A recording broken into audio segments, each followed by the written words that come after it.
Nasugbo. Basta ito yung ano namin na ano eh. Nasugbo tapos ito yung ano namin na projection namin. Company outing. Pupunta kami ngayon ng dagat. Ano lang, sightseeing lang. Chill lang kami dahil kami dalawa lang pupunta nga. Eh, sabi nila malayo daw eh. Tingnan natin. Sa mga kasama namin.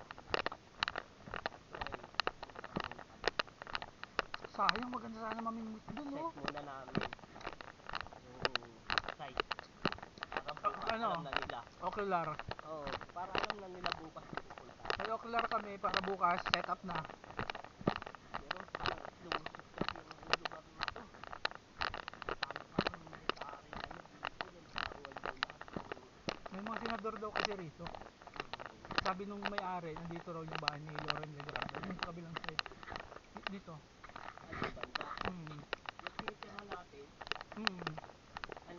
kanino yun? Doon sa may-ari mismo. Binibenta niya ang araw yan kasi masyado raw private, masyadong mahigpit daw dito. Pag kumita kami sa vlog, kaya namin bili na yun. Kaya, self-report na lang. Ba't nga lahat for sale pa to? Ay no, dito lang. Ito ba? Yung post? Ano yun? Ano, may talaga. Sige, push mo na lang. Pinost mo na ba? Ayun.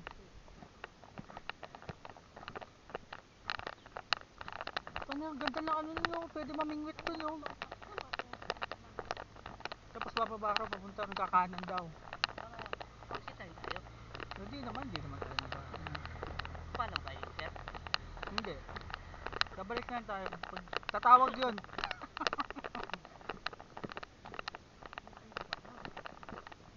Ang ganda nga dun. Mayaman pa nga dun.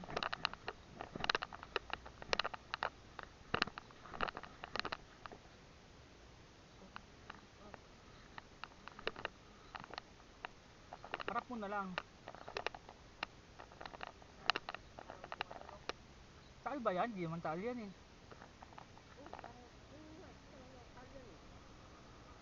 Ayun?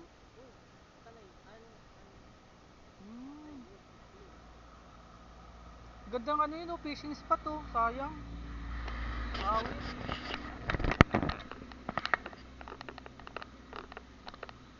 Ayun, dun, kakanan dun, pababa. Pababa. Dun mismo. Oo, dun banda. Sabi nila, malayo. Yan talaga pag taga Maynila, malayo yan.